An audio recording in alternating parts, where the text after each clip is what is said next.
Hello, everybody. James Cannell here for another Thursday Investor Real Estate broadcast. Now, I have brought a special guest in today, one of the top realtors on the Edmonton team, Mr. Devin Gray. And the reason I've got Devin in on this chat is because if you guys recall, maybe 3 or 4 weeks ago, we had an Airbnb short-term rental, fully decked out property available. It was like $690,000 just off White Ave. Well, we had like 35 inquiries and 2 bids, and we sold it in a gosh darn week.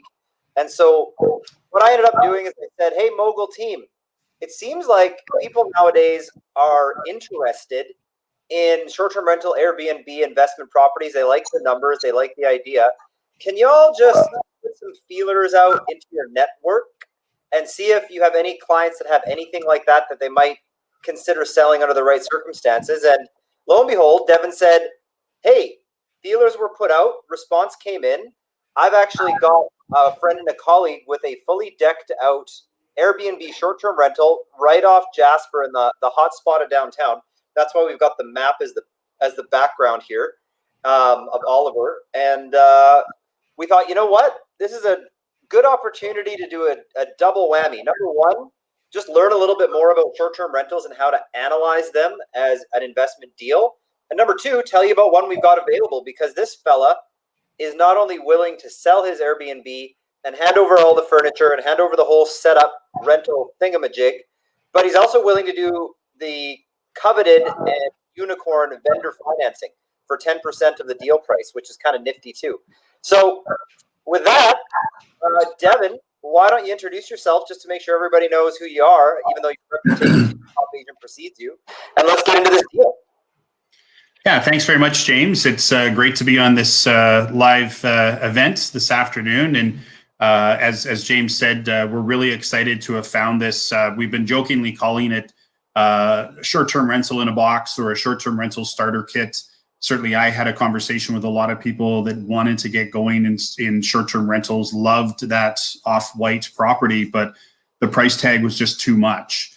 And there also was a situation in that opportunity where they were also going to have to go out and furnish one of the apartments.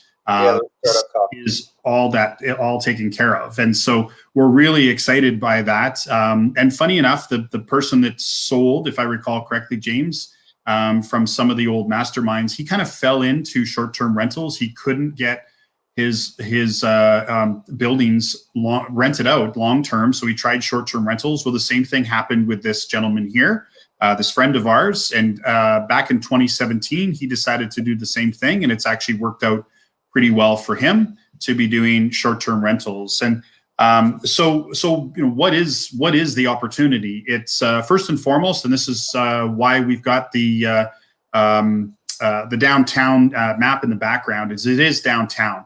It's just north of Jasper Avenue on 113th Street, so it is in that nice downtown attraction area. When I told Jen in marketing where it was, she just perked right up because she loves that area of Oliver. It's basically a half a block or less from several restaurants just right on Jasper Avenue. And also it's not a bad walk to Rogers Place. So when things get going again, once COVID subsides and Rogers Place gets going again, by that time, everything's going to be built up with the promenade and all of the other restaurants. This is going to be a great Airbnb to have. So I'll just carry on in regards to the type of tenant profile. They've got it set at a minimum of 14 days. And if you recall back to one of our guests at the last Mogul Mastermind, they said that you have to be in a special mind frame and really a hotel attitude to be taking on very short term, meaning 1, 2, 3 nights.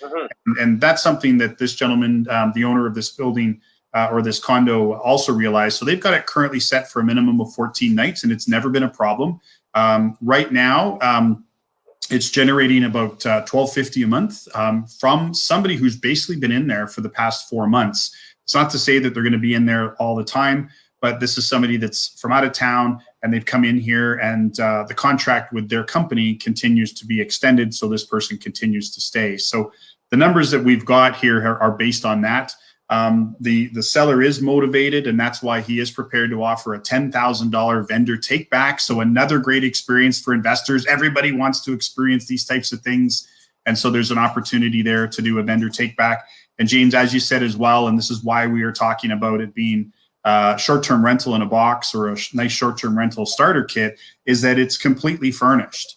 And so when, for anybody that's interested, that wants more information on the numbers, not only will we send them the pro forma with a couple of shots of the inside, but we can also send them the link to the Airbnb where it's currently being actively promoted, and the owner of the property has all sorts of great reviews on here. I'm just looking at it on my other screen here, and because it's vital, as our short-term rental presenters at Mogul Mastermind have talked about, you've got to have those great reviews, and so they've definitely made sure to keep the great reviews up, and that's why they continue to have interest in the property.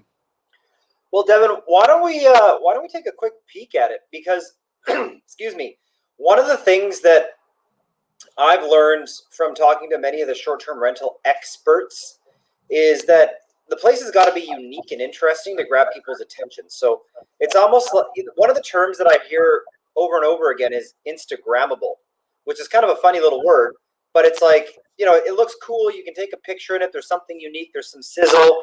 It's clean. It's interesting. So why don't we have a look at what makes this one so interesting? I know we got a couple of pictures on the pro forma here. Obviously, you can see the location there. We got a picture of the living room.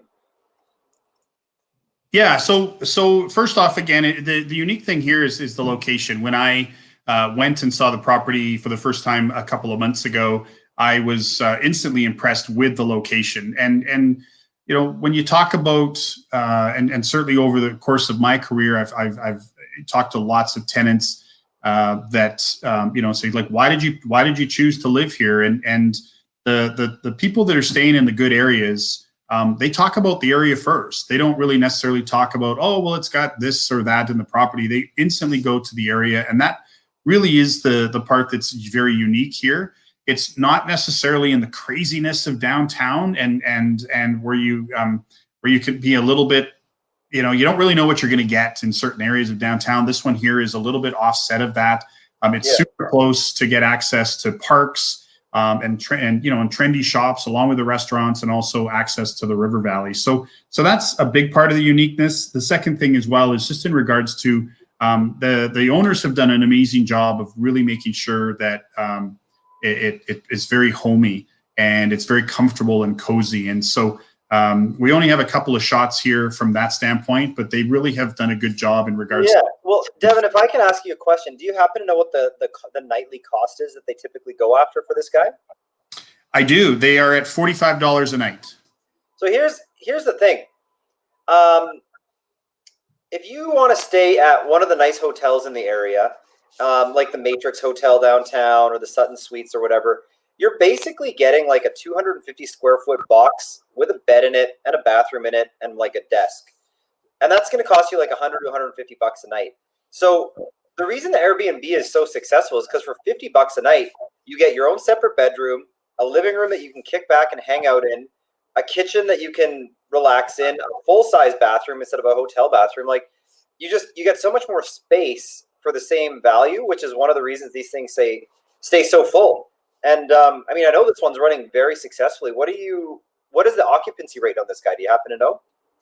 Yeah, so it's obviously been a little bit of a bumpy road in regards to that. COVID certainly hurt them, like it did. It was spotty last year. Yeah. You know, and there was times when they were very full, and there was times that they were quiet. But they actually have rebounded quite well. And as I mentioned, they basically have been virtually full all the time with this person that's been in here on this 4-month run. So they moved in just after after New Year, and they're currently under contract till the end of May. And signs are looking good that contract's going to continue, but there's also been some other interest in the property. Interesting. So yeah, I mean, we always say, well, by we I mean I'm probably the most guilty of this of anybody. Is whenever I always go for the brand name. So I would say, oh, it's an Airbnb property. It's an Airbnb property. But the technical term is short-term rental, and Airbnb is just one platform to advertise that vacancy. And you don't necessarily need to do that nightly rental. Sometimes a tenant comes up that just rents it out and away you go. Now, Devin, we mentioned vendor financing, which sounds super cool. And there's probably at least one or two investors out there who are like, what is that? How does that work? What are you talking about? So our seasoned investors are probably thinking to themselves, well, yeah, I want to deal with vendor financing. But for our newbies out there, what is that? So in this case, vendor financing, and so what he's offering is he's offering $10,000 vendor take back for 3 years at 0%. And so what he's prepared to do is he's prepared to basically carry $10,000 of the purchase price for 3 years at 0%, which means that you don't necessarily have to pay that $10,000 towards him for 3 years. And so Okay. to cover the cost. So wait, if that's the case, then what kind of a down payment would an investor need to actually pursue this bad boy? Well, I'm not very good at math. I would definitely have to look at that. But so we're at $110,000, and 20% or 20% of that is $22,000, and he's prepared to put up $10,000 of that. So it's $12,000 to basically buy a property. And is my math right? It is. I'm just smiling because I put you on the spot and you did mental math on your feet like a real mensch. So I got to give you credit for that. I wish my kids were around. They'd be impressed. I know. Kids these days, that they'd have to get their calculator out for that one. So that's right. That's right. So people. I don't remember that question being on the agenda, James. Oops. Well, everybody, if you want to know why Devin's one of the best realtors in town, it's because he can still do math in his head as opposed to needing his calculator like a darn Gen Z. But yeah, I mean, if you're a starter investor or you want to just take a peek at trying something new with Airbnb, you kind of get a blueprint, and like it's a $12,000 investment to get this thing set up. I mean, plus you're going to pay a little bit of legal fees and whatever. But like, let's call it $15,000 to get a functioning Airbnb and some cash flow. I mean, that's pretty good. That's pretty good. It's if you're just getting started, like we get investors who talk to us all the time where they're like, oh yeah, I want to invest in real estate. I have $20,000, $30,000. I mean, we very politely often tell those people, okay, well, come back when that number is closer to 80. It's very rare that we get a true blue real estate investment where you actually get title to the property. You own this thing for such a small investment. So good on you, Devin, for even finding this thing in the first place. Because I mean, it's kind of a cool little gem. So I mean, obviously we're talking about the benefits of this property, but what's something else we can learn from this property that investors can take as a case study into some other deals they're looking at? Well, my first thought is just in regards to, I think, so it's he manages it, and I think that's been something that he talked a lot about, the value of learning how to manage short-term rentals, and we know that we've talked to people that have turned those into businesses themselves. I mean, and have found it to be quite lucrative. And so that was also one of the things that I thought was impressive. And I know that the seller, quite honestly, would be fine with basically being a coach and a mentor for this person to take over. It's not just simply like, here's the keys and off you go. So that's certainly one of the advantages. The other one too is, again, as we've talked about, is that people, once you get experienced, the numbers don't really matter anymore. And what I mean by that is that it doesn't matter if there's an extra couple of zeros, as long as the numbers work and it makes sense. And so that's where we've talked about certain people starting small, and then next thing you know, in a few years, they're talking about buying $1 million eightplex or a $2 million eightplex, fourplex, and on it goes. So it's a great way to learn, especially because a lot of the systems are already in place. And I think that's why I'm excited about all of these people that basically said, I'm really interested in short-term rentals, but then just looked at this mountain that we had and said, it's just too big to climb. Well, here we've got Bunny Hill for you. Yeah, that's 690,000 one. I mean, you're going to be serious about that. You needed about $170,000 cash ready to go. Not for everybody.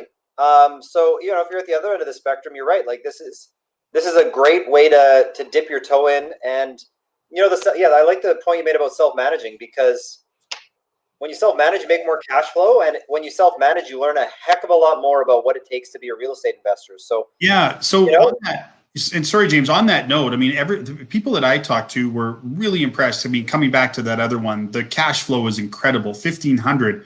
They also were really curious about, well, if I got rid of the management, it would be 2,500. So that was really enticing. But then they went, well, but I really need a manager. That's a lot of work. But how am I going to learn? And that's, you know, and now I've got 3 units to take care of. And these are the conversations that I had with a lot of these investors that wanted to try it. It was just too much. And so this way, again, coming back to it's for a small investment with a lot of systems in place. It's 1 unit. It's in a great location. There's you're already, you know, I mean, Tracy and I, my wife, we talked about doing a short-term rental at one of our units several years ago. And one of the big stumbling blocks was people talk all the time about, you know, oh, $4,000, $5,000 to furnish it. You know, we talked to, you know, our you know, good friend who does full-time property management of short-term rentals. And he was telling us it's going to be $9,000 to $12,000 to suite that thing. And that was a big barrier for us. And so we thought, you know, so keep that in mind. This one here, it's done. Like you literally, all you have to worry about is learning how to be running short-term rentals. You're not running off to IKEA and you're not running off to the secondhand stores to be buying a whole bunch of stuff. This property is ready to go and it's already up and running. I love it. I love it. Well, I think we've chatted enough for one day, Devin. I thought we were going to chat for 10, and when 2 smart guys like you and I get going, you never know what can happen. So I think that's a good high note to sign off on. DM Devin. He's got the details. I'm just here to interview him and chat it up. So I'm super excited about this one. You'll see Devin in the description. So fire him a private message and we'll get her going if you are so inclined. Everybody, have a good one, and we'll see you on Tip Tuesday next week.